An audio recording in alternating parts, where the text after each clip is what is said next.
La petite fille aux feuilles, écrit par Zoé Valli, lu par Christine Westerhalen.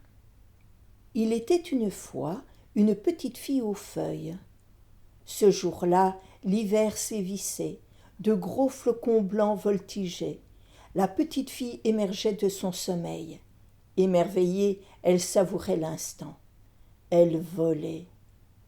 Transportée, elle s'éleva, elle ouvrit la fenêtre givrée, elle entrait dans sa vie. Elle se mit à danser avec les flocons, elle virevoltait légère et amusée. Un danseur vêtu de blanc l'interpella. « Voulez-vous danser, jeune fille ?» lui dit-il. Intimidée, étonnée par tant d'égards, elle accepta. Ils tournèrent, ivres de joie. Son jeune cœur s'éprit, elle se noya dans les flots de la passion. Elle volait. Ils marchèrent un long moment enlacés.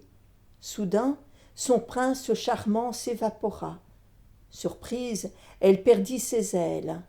Elle piqua du nez quand soudain un bras rayonnant la saisit. Dans la nuit noire, il se mit à scintiller. Il dégageait une belle et douce chaleur qui réchauffait son cœur. Elle s'en approcha et il lui tendit la main. Il venait de se lever, il s'appelait Soleil. Il la réconforta. « Je vais te faire découvrir ce qu'il y a de plus beau, ma petite. Rassure-toi, je serai toujours là, » lui dit-il. Consolée, elle se sécha les larmes. Elle ne volait plus, elle marchait. Soleil sortit ses rayons multicolores. Il s'exprimait avec douceur. Un être bon et paisible. Elle se sentait bien en sa présence. Il devait être un dieu ou quelque chose comme ça, se dit-elle. Plus bas, bien plus bas, il y avait une boule ronde, elle s'appelait la terre. Il y fit apparaître les océans colorés d'une petite palette bleutée, puis il créa les prés et les forêts qu'il peignit en vert. Son visage reflétait la sérénité.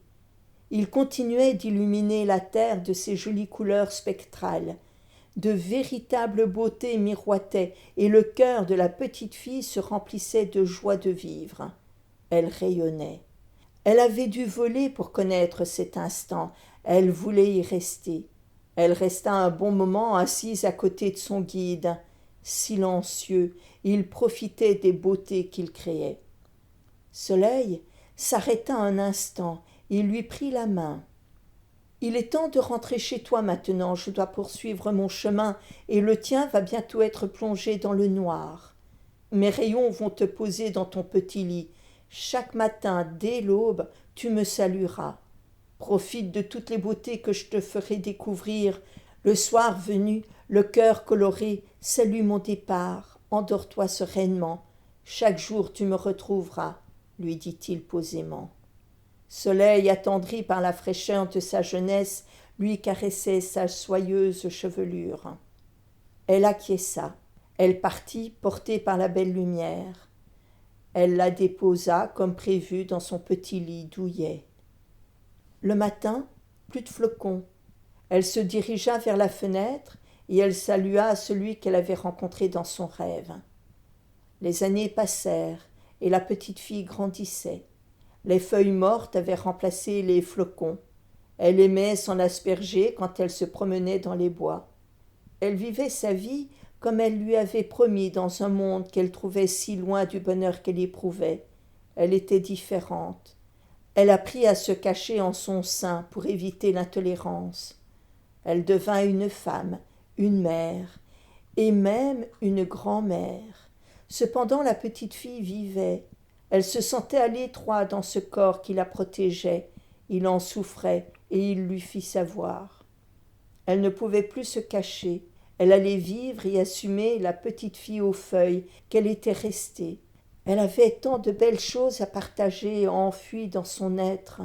Elle se baladait souvent dans la nature au lever et au coucher du jour.